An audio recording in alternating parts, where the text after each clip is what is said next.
د صوبې د نورو برخو په شان په صوابۍ کې هم د اوړو نرخونه زیات شوي.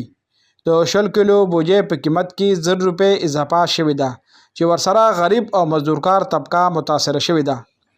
تیرو 15 ورځو کې د 100 کیلو بوجۍ قیمت د 1300 نه تر 200 روپو پورې لوړ شوی دی.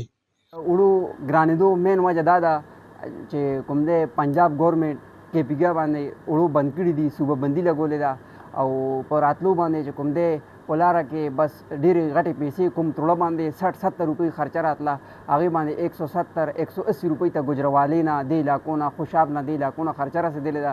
او پنجاب ګورنمنټ چې کوم غنم نو اغوستي دا پرایویټ ادارو اغوستي وو، ډېرو ادارو غنم اغوستي وو، ډېر سټاکونه لګولي دي.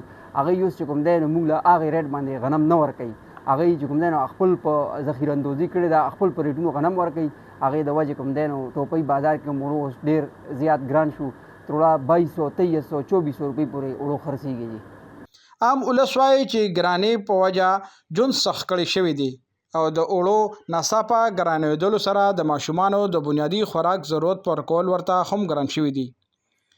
د صوبې د ولس په وینا حکومت د ګرانۍ د کمولو دعوې کوي خو ګراني ورځ تر بله سیوا کیږي. څنګه د اوړو باره کې تپوس وکړو نو د اوړو چې دي نو غالبا د 2 هفتو کې د 20 کیلو تروړه چې ده تیله دا د 1000 نه 1200 روپو پورې د دې ریټونه وختله. دغسې د سبزیانې چې دي ټماټر 300 نه 400 پورې د کیلو خرڅېږي او د حکومتونه دي نه د صوبایي حکومت چې دی هغه په وفاق باندې بلیم لګوي او وفاق چې دی هغه په صوبایي باندې بلیم لګوي چېرې موږ ته نه یو خبر. نو تپوس مونږ دا کوو د حکومت نه چې د غریب سړی به آخر څه خوري. مزدورکاره سړی خو دغه 600 نه 700 روپۍ پورې دیاړي کوي او د ریټونه چې دی هغه د سیلاب نه وروستو او د کلاوډ برسټ وغیره نه وروستو اسمان ته ورسېدل او ښار ناپورسان دی سره څوک تپوس کولو والا نشته.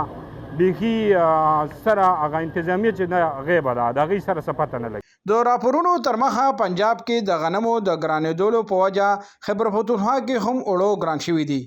بلخوا د اوړو د میلونو مالکان وایي چې د غنمو د نرخ سیوا کېدو له وجې دوی هم په ګرانه بیه د اوړو خرڅولو باندې مجبور شوي دي. سنو پښتونخوا، صوابۍ، مصطفی کمال.